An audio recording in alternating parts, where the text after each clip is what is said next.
My name is Caden. My name is Jaden. My name is Eli. I'm Jason. And we are the Yahoo and the Torah YouTube channel. We are so glad you are joining us. We know that your time is very valuable, and so we appreciate your time. We appreciate you guys sitting around our little digital family that we have here, and we'll give you guys a big old grizzly bear hug. Rah! All right, that's it. So now you have your grizzly bear hug, and you have all of us, and we're hanging out with you, and we are going over what, Jade? We are going over the Torah. We are trying to figure out how many commands there are and what the commands are. And today was essentially, well, what they call what? It's Shavuot, the Feast of Weeks. So did we start talking in tongues, and everybody heard me? No. Okay, no. That didn't work? And I don't think so, no. You guys didn't understand anything I said? No, I think we all speak the same language here. Oh, yeah. Well, that's the thing. So we were just going over this, and we were going over some false teachers and false prophets and things of that nature. We won't disclose that here, but it is very evident that the New Age has taken over pretty much even the Torah community, where people are talking in tongues and saying this stuff. And, you know, the Bible's very clear. It is a known language. It's not a whole bunch of gobbledygook. And everybody out there has said, oh, you just haven't done it, Jason. You just you don't know it unless you got the Spirit. And I guess if we don't have the Spirit, we do not have the Spirit. But that wasn't one of the requirements. You know, you're not. It doesn't say anything about that. And one thing our Messiah never did, when he taught us to pray, he didn't say you need to start speaking gobbledygook. And there's supposed to be people there to decipher it and all this kind of stuff. And so it's a huge mess. That is not the point of today. The point of today is what, Eli? Going over the command, or today's Shavuot. It's like... What's the point of this video? The point of this video is go over the Torah. We're going to find the commands. We're going to be good stewards of the Torah. We are going to basically devote our time into the Torah and find out what the real commands of our Father are. Yes, and so we found some sub-commands last time, and they will not actually apply until we hit Exodus 20, because they are some, what we call, like, I guess, adjectives, some description sub-commands inside of that. It's like you get the base command, you get do not do this, and then what to do inside of that. What you don't do inside of that. Right. And so here we are right here. We are hitting up into the Sefer, which it doesn't look like it's loaded up right, which I can definitely say thanks, Jade, for setting this up correctly. I was there. I see that. Okay, now it's going to go, where are we at, gentlemen? Exodus 18. 18. Okay, here we go. Exodus 18. Now, who's Jethro? It's a Moses' father-in-law. Jethro, or it's a guy on the Beverly Hillbillies. You would have no idea. You're way too young. Okay, here we go. When Yithro, the priest of Midian, Moshe's father-in-law, heard of all that Elohim had done for Moshe and for Yashrael, his people, and that Yahuwah had brought Yashrael out of Mitzrayim, then Yithro, Moshe's father-in-law, took Zipporah, Moshe's woman, after he had sent her back, and her 2 sons, of which the name of the one was Gershom, for he said, I have been an alien in a strange land. And the name of the other was Eleazar, for the Elohai of my father, said he, was my help, and delivered me from the sword of Pharaoh. And Yithro, Moshe's father-in-law, came with his sons and with his woman unto Moshe into the wilderness, where he encamped at the mount of Elohim. And he said unto Moshe, I, your father-in-law, Yithro, am come unto you, and your woman, and her 2 sons with her. Now, Yithro wasn't just the father-in-law, he was also the jailer. We read about this is quite the interesting relationship we have here, because it wasn't always the father-in-law. Jethro here, but Jethro. There's no J's in Hebrew, right? But how everybody would know him if you open your Bible. If you don't have a Hebrew or translated Bible, you would see Jethro. And back in the day, because he was a Mitzrayite, because he was from Egypt, they didn't like the Egyptians where they were from in Midian, so he threw him in prison for 11 years. And then one of Jethro's daughters kept him alive for 11 years, and he married that daughter, and that daughter's name was Zipporah. And now I guess he meets him out here, right? He's all good with him after he married him. Everything's cool. You kept me in jail. It's all right. Shake his hand. Yeah, all is good. Hey, it's all about the women, right? The women took care of him. That's the woman. If a woman keeps you alive in jail for 11 years, that's your woman to marry. Okay, and the rain is going to come. We're going to work through this, and I think we're going to try to work through this. It gets a little loud at some point, so we are going to roll through this. 7.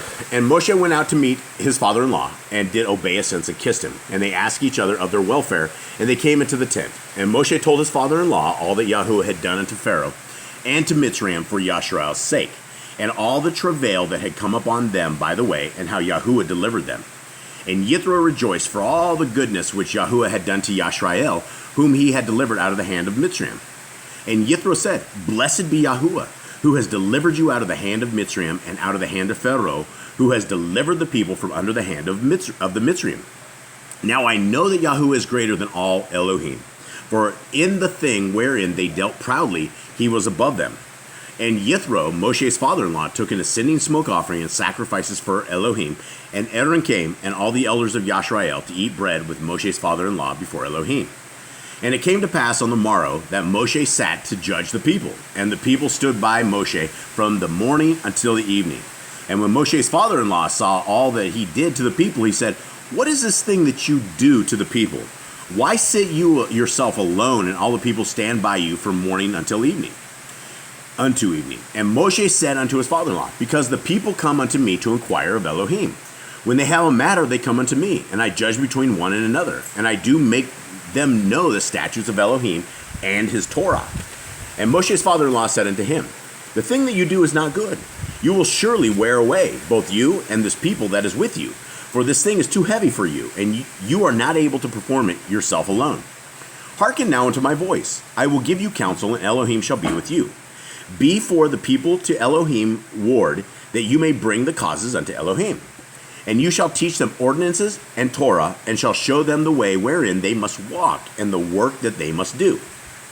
Moreover, you shall provide out of all the people able men, such as fear Elohim, men of truth, hating covetousness, and place such over them to be rulers of thousands, and rulers of hundreds, rulers of fifties, and rulers of tens.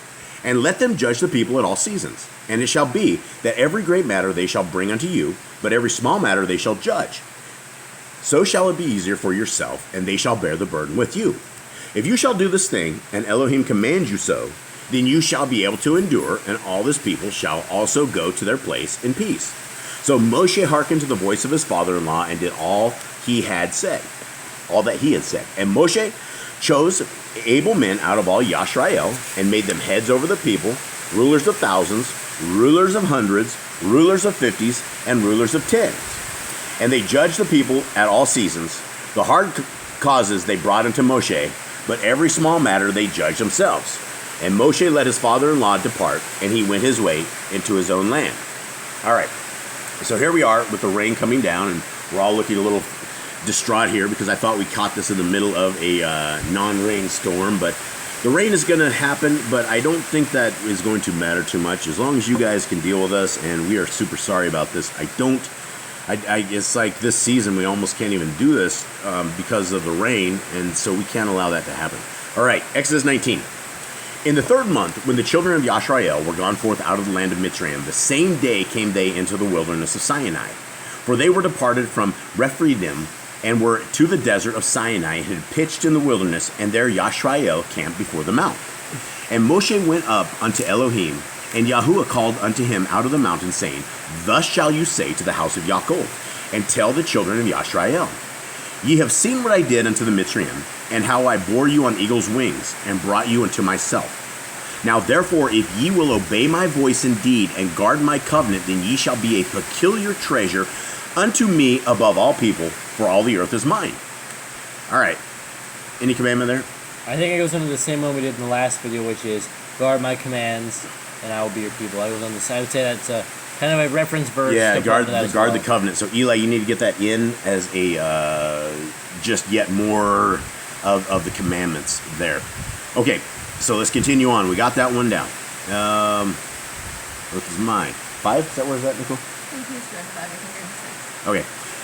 And ye shall be unto me a kingdom of priests and a holy nation. These are the words which you shall speak unto the children of Yashrael. And Moshe came and called for the elders of the people, and laid their faces all these words, and laid before their faces all these words which Yahuwah commanded him. And all the people answered together and said, All that Yahuwah has spoken we will do. And Moshe returned the words of the people unto Yahuwah. And Yahuwah said unto Moshe, Lo, I come unto you in a thick cloud, that the people may hear when I speak with you, and believe you forever. And Moshe told the words of the people unto Yahuwah.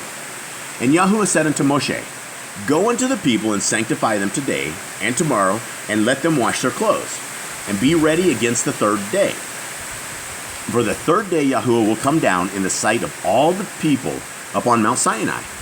And you shall set bounds unto the people round about, saying, Take heed to yourself that ye go not up unto the mount, or touch the border of it.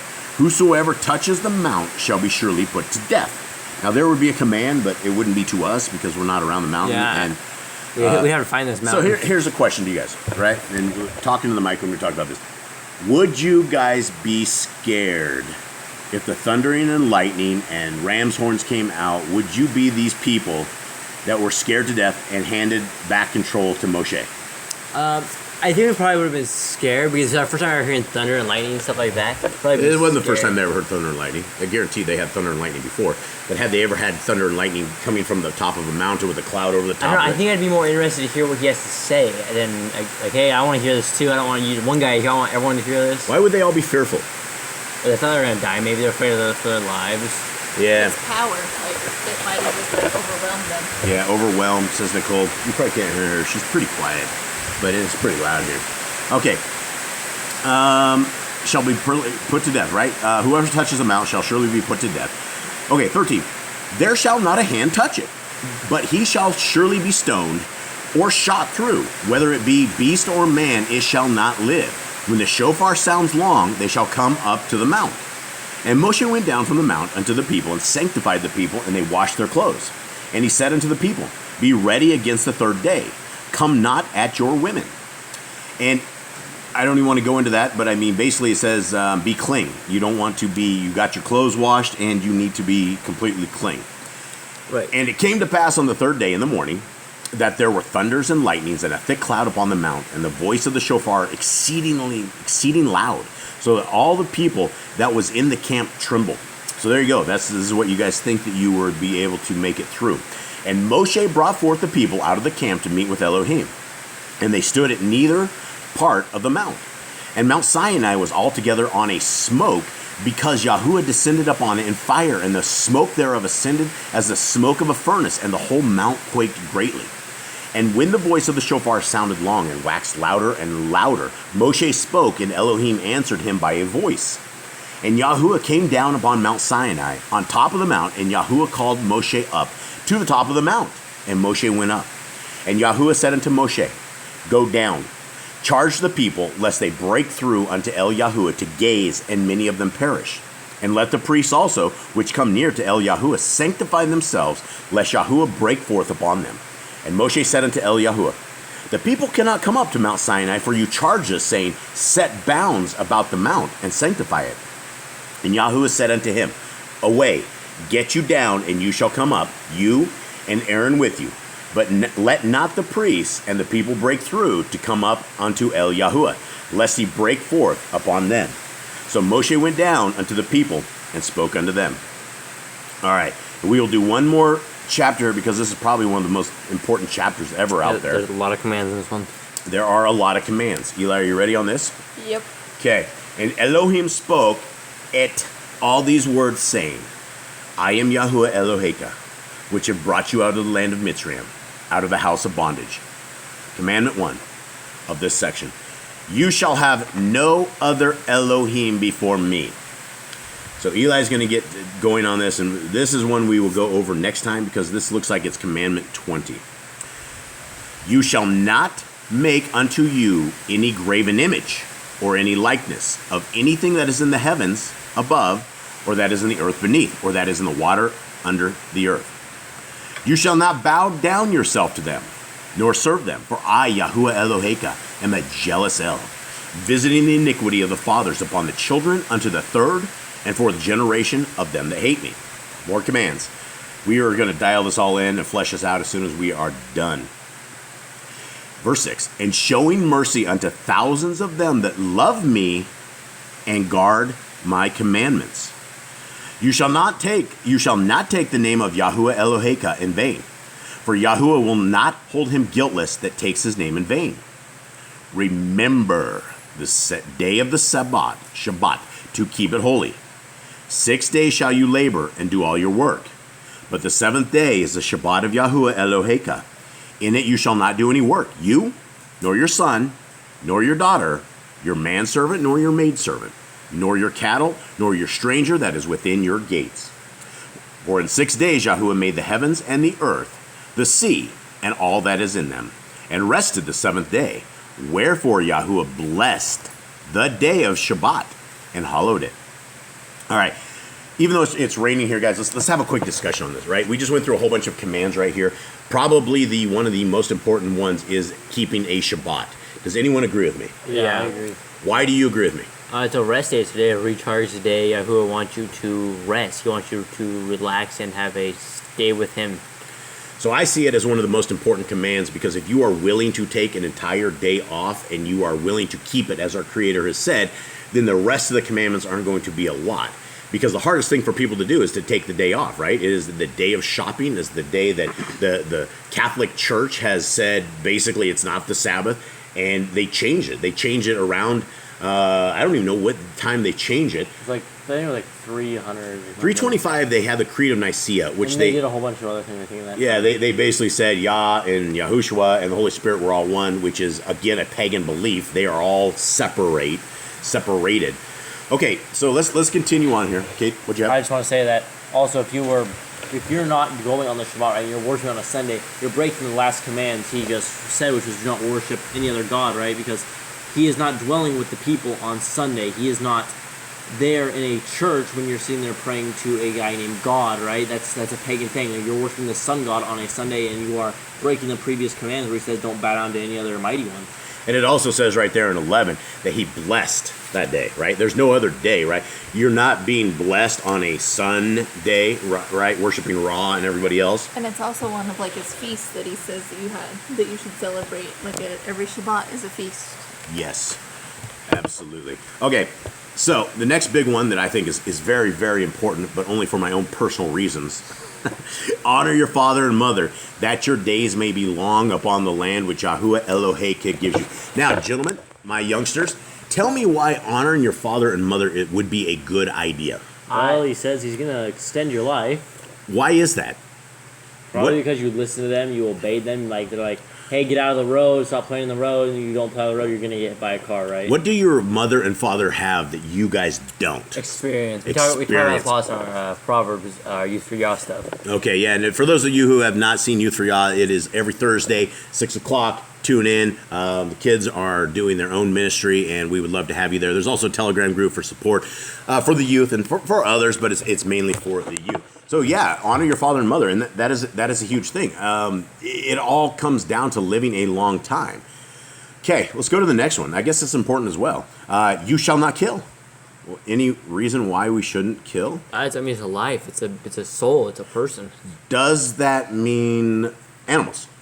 I don't think so because they sacrifice animals like every day. Yeah, a lot of people say don't kill stuff like that. I mean, it's probably not good just to kill things for killing, but I mean, if you're eating if you go out to the field and kill a cow and leave it on the ground, that's probably terrible. You probably use the mat for meat. Yeah. Bury it, part of the blood, or if they're you're endangered, right? The snake's in front of you. It's either you get bit by the snake, you have to kill the snake. You should probably kill the snake. Yes. Okay. You shall not break wedlock. What does that mean, Eli? Don't commit adultery. Don't commit it. And there's probably other ways to break wedlock. One is committing adultery. One is basically forsaking fornication. Fornication, that is breaking wedlock. Letting your family fall away. I mean, you're leaving your family to the wolves. But yeah, you should not commit adultery for sure. You shall not steal. What happens if somebody steals from you? Can you steal it back? There's commands further in the Bible where it talks about if you find the person's supposed to give it back to you and pay 7 times more of what it was stolen. What if you're completely broke and you're starving to death? Should you steal?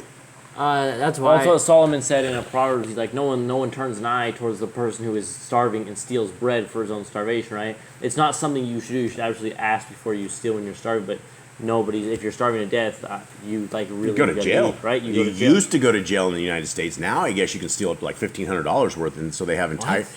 Yeah, it's not. It's you can steal up to $1,500 in the States. Of anything or just food? I've seen hordes of people run into stores, entire gangs of them, and steal the store blind. And as long as it's under $1,500, there's nothing you can do. Oh, that's wild. Under you'd be $14.99. I mean, if you're just taking a few things of food, it's fine. But if you're taking items and merchandise stuff, I don't think you should not steal whatever you right. It's always best to ask. Yeah, So you guys we're going down a slippery slope here. So So it says do not steal. Right. Jade, you just said it's okay to steal if you're I mean, hungry. if you're hungry, because we had the edge of we had the fields that had the corners there, so the widow or someone like that. If you're hungry, you grab the corners of the field. But we don't have that Right. outside of Yisrael. Right. And so what everybody's talking about, what Jade is talking about, is part of the commandments. Is you're not supposed to like go over your grape field several times. You're not supposed to glean the edges of it. It's supposed to be for the orphans, widows, hungry, things of that nature. Out in the real world, I don't think you can't. if you're hungry, you should probably ask or pay or okay, work for it. if nobody gives you any kind of food and you're sitting there starving, do we steal? No, Yahuwah will provide. Yahuwah will provide. And back in Israel, there was never supposed to be a starving person. Everyone was supposed to be taken care of. Everyone was supposed to look after their neighbor and feed their neighbor. There was several times in James is like, if your neighbor comes to you and be like, hey, I'm hungry, I'm cold, and he goes, okay, you're fine, have a nice day, and you don't give anything, like it doesn't benefit him at all. Yeah, everyone was supposed to be fed. Yeah, or you go to somebody and ask them for a fish, and they give you a stone or give you a snake or something. You know, there's all sorts of stuff. So no, we should not steal. And the faith of Yah is that He will raise food out of the ground. He will make a rock into a loaf of bread. I believe this. I believe it with all my heart. That all we have to do is have this entire faith, and that He will not allow us to die as of that nature. But that goes into the same part of trying to figure out, especially with you guys, in that event of where we have no food and there's nothing left and people will not give you any food. Do you steal or do we pray? We pray. Yahuwah will provide. I don't think stealing is ever an option. I mean, it's the best you can do for it is at least work for that food. Try to work for that food. We'd have to go to hunt down iguanas or something if we had nothing. But then that's unclean food. So do we die or do we eat unclean food? I don't know. I mean, David ate the showbread, right? But it's still That's that was clean food though. That what food wasn't meant for him. I'm totally setting up my boys here. I don't have answers for a lot of this stuff either.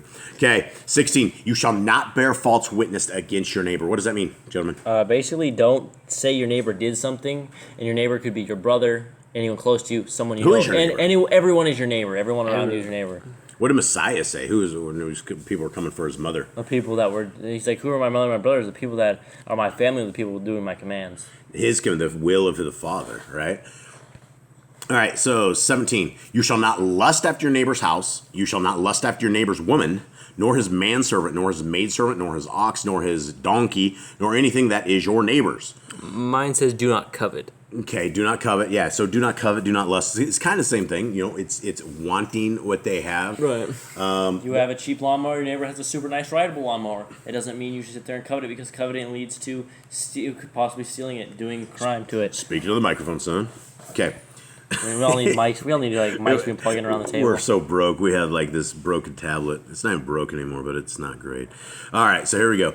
And all the people saw the thunderings and the lightnings and the noise of the shofar and the mountain smoking. And when the people saw it, they removed and stood afar off. Okay, so this is back to that question: is where when Elohim comes and the shofar goes, are you guys going to be running away, or are you guys going to be finding courage to do it? Because right here, I think we should learn from our ancestors here that this was not the right thing to do. what is the right thing to do? Listen. I think we should have listened, because I think they would have had more respect and more fear to follow the commands, not break them consistently. Well, think about that, having our leader as Yah versus Moshe, right? That would have been crazy. We had the That would word have been awesome. directly from him, and we probably would have respected it a little more.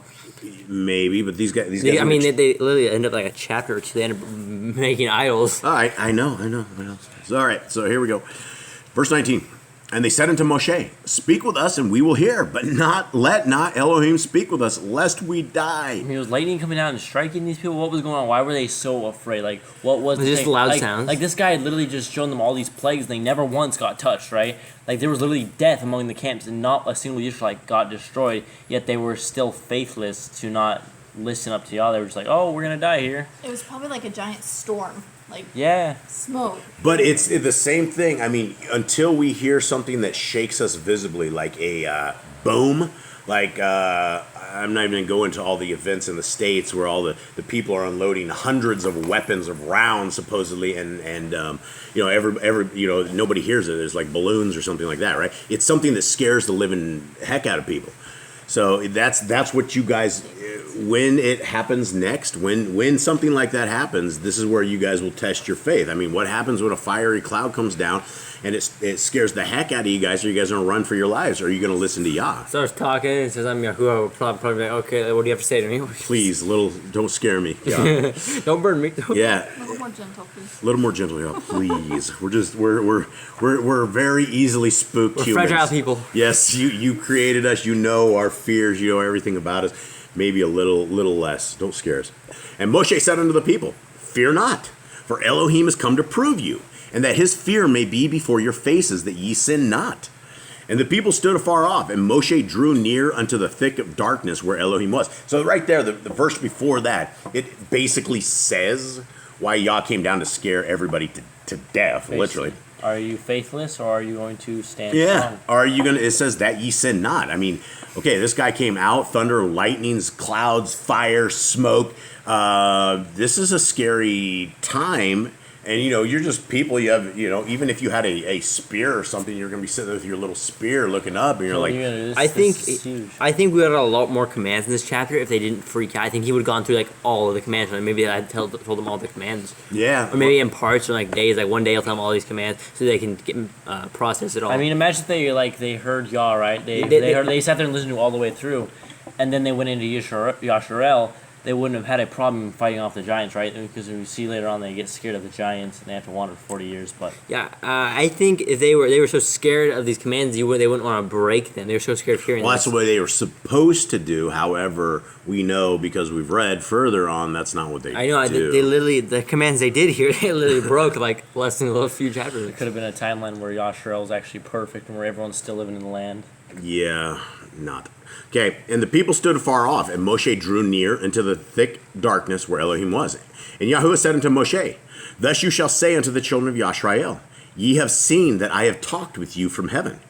Ye shall not make with me Elohai of silver, neither shall ye make unto you Elohai of gold. Right there. He comes out, scares the heck out of them, and then he says, hey, don't make any mighty ones of silver, don't make any mighty ones of gold. What happens a day later, 40 days later? Yeah, man.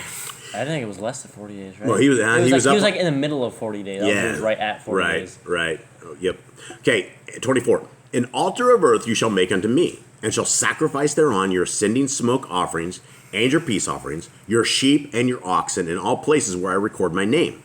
I will come unto you, and I will bless you. Okay, why is our Creator a blood-bathing guy? Why does he want ascending smoke fires for all times? Why is he? A lot of people say this. Say, hey, your God is crazy, right? He likes a lot of blood. He's bloodletting all the animals. I mean, we've killed animals before. It's a horrible thing, right? We've never killed an animal that we're okay with. It's always been not okay. It's always been something that we regret and something that we don't like doing and something that unfortunately is necessary to do. How is this that we take these beautiful lambs and take these beautiful oxen and take these beautiful animals that Yah created and we cut their throats? Well, there were a lot of Levites that had to eat. There were a lot of that is a very good point. But I mean, so what about Solomon's days? I mean, it became The like first is because back then they had no sacrifices, right? Solomon finally set all the people straight, and when he was still walking in, and everyone decided they want to sacrifice. Why do we sacrifice? It was like a pardon of sin. It's like you don't sin again. There's your pardon. Right. It was like Yeshua every single day, right? They like perfect lamb, cut up. Did these people go and repent of their sins and sin no more? No, I don't. They should know. have. They should have. Yeah, but this is a continual. This is offering. I mean, it never stops. I mean, this is the Levite's job was to sit there and burn this stuff all the time. All right, I don't have an answer for that either. Except it is gruesome when you think about it, and that is a better promise in the newer covenant of having Messiah Yahushua. Unfortunately, it was the Son of the Most High that had to be bled out. Len, I have a question. Would that be a commandment, or that's no longer a commandment, right? Which piece? 24. 24. An altar of earth you shall make unto me, and shall sacrifice thereon. So we wouldn't sacrifice. We're not going to. I don't think we should be sacrificing. However, that being said, Cain and Abel had sacrifices. Adam had sacrifices. Abraham did sacrifices. But they also walked with Yah, and they also knew how he wanted. They knew the recipes, right? And if you read the book of Adam and Eve, Adam got killed. Hasatan killed him on the altar as well, and so he there was the blood of man on the altar, which is crazy. So, I don't think we should be messing around with strange fire. I just don't think that's in our best interest. We've seen that before and it didn't work out. Plus, for now, we do have Messiah Yahushua, and that is my thinking on that side. That's what I said too. No, because we don't want sacrifice anymore. But Right. Speak into it, my dear wife. And if you will make me an altar of stone, you shall not build it of hewn stone. For if you lift up your tool upon it, you have polluted it. Okay, what does that mean? He says this later on. But if what touches rock? Metal. Iron, tools. metal, or something of the sort. Basically, it's like pure rock. He doesn't want like rocks that have been broken up or hit by metal or something. Yeah, so I mean, if we were gonna do it in an altar, not to like kill things on, but like an altar, I was going to, or at least I thought about it.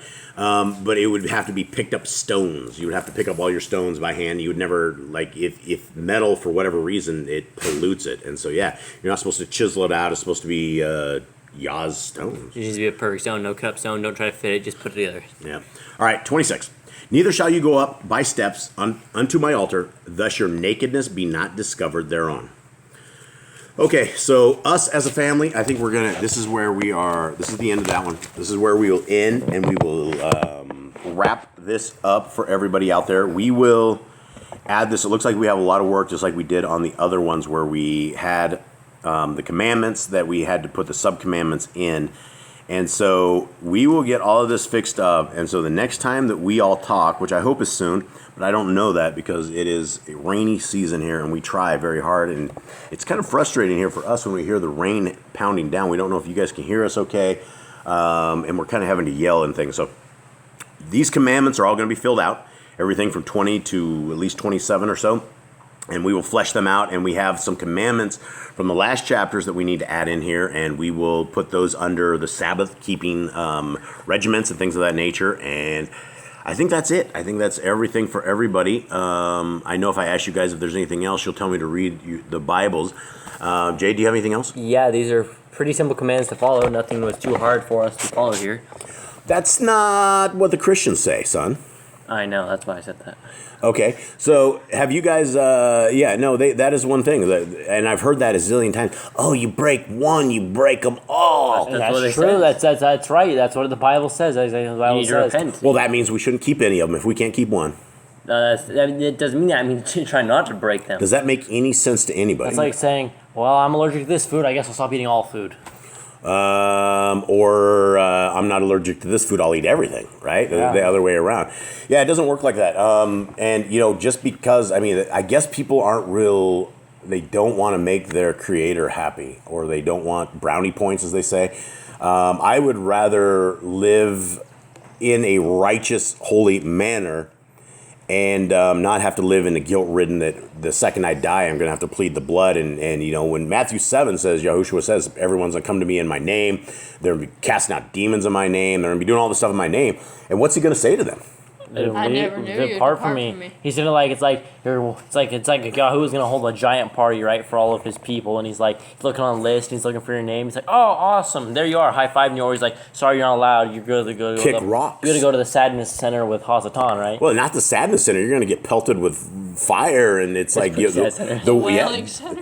worms are gonna eat your body. It talks about this in Enoch and different things about how terrible hell is. And the difference is all you have to do is live in righteousness. What is righteousness? Righteousness is the following of the Torah. We don't know anything else other than what the Torah is and what the Torah says. That's the only way we would know what righteousness is. And you have an option. It's like, do you want to live your earthly ways, your disobedient ways now and get punished for it later? Or would you rather live in obedience in a life that is humbled and then go into a life that is full of joy and full of riches in the next world, right? Yeah. Well, and that's it. This is simply a resume for the world to come. And if this is it, let's just say the man in the sky is fake, right? Like all of this is fake. And somebody somewhere wrote this story. The story that they wrote is a story of righteousness. It's a story of holiness. Our Creator does not have us doing creepy stuff, right? We're not supposed to. Nakedness is a big thing, right? We're supposed to stay clothed. Everybody's supposed to stay. There's no badness to it, right? If you look at the doctrines of the Satanists and of the evil people out there, it's all bars hold, right? They now have strip clubs where children are at, and they're, Canada is in the next year, it's allowing all hard drugs. You can have like 2.5 grams of hard drugs and things of this nature. The entire world has gone to do what thou will, right? And that is what Satan says. Satan is a rebel. And, if anybody has any drugs they want, and, they're locking the people up there, the world has just fallen to Hasatan. I see no other way out of this. Unless a hand of our Almighty comes down and saves us, there will not be any flesh left very soon, right? If for all those with eyes to see and ears to hear, the last generation of the purebloods are gone. And those who understand what I'm saying, you know exactly what that is. And so you cannot intermarry non-pure bloods, right? You're basically corrupting what pure blood you have left. We are created in the image of Elohim, and this world has gone to complete darkness. And we either take the light, which is the Torah, which is the word, with the faith of Messiah Yahushua, or by default, like if you don't care and you want to live your life how you want to live, by default, you are going to follow the way of Hasatan. If you are not locked and loaded into the ways of Yah, we're going to drop. All right, that's it, guys. Anyone else have anything? Yeah, keep following the law, and if you're not, it's probably time to start following it. Yeah, it's a good idea, but do they have to follow the law? I would say, yeah, if they want to make it. If they want to make it, but do you have to follow the law? You have a free choice, right? It's Yah gave you a free choice, but sometimes a free choice isn't always the best choice, right? To choose what you want to do is not the best idea, because it will end you up in a. It's like in two cars, right? You have a Yah car and you have the devil car. One is free will; it costs nothing. You jump in, it goes right off the cliff, and the other one just keeps on going down the straight and narrow path, and that's what we're after. All right, guys. Much love to everybody out there. Shalom. I think you missed it, Jebby. Yeah.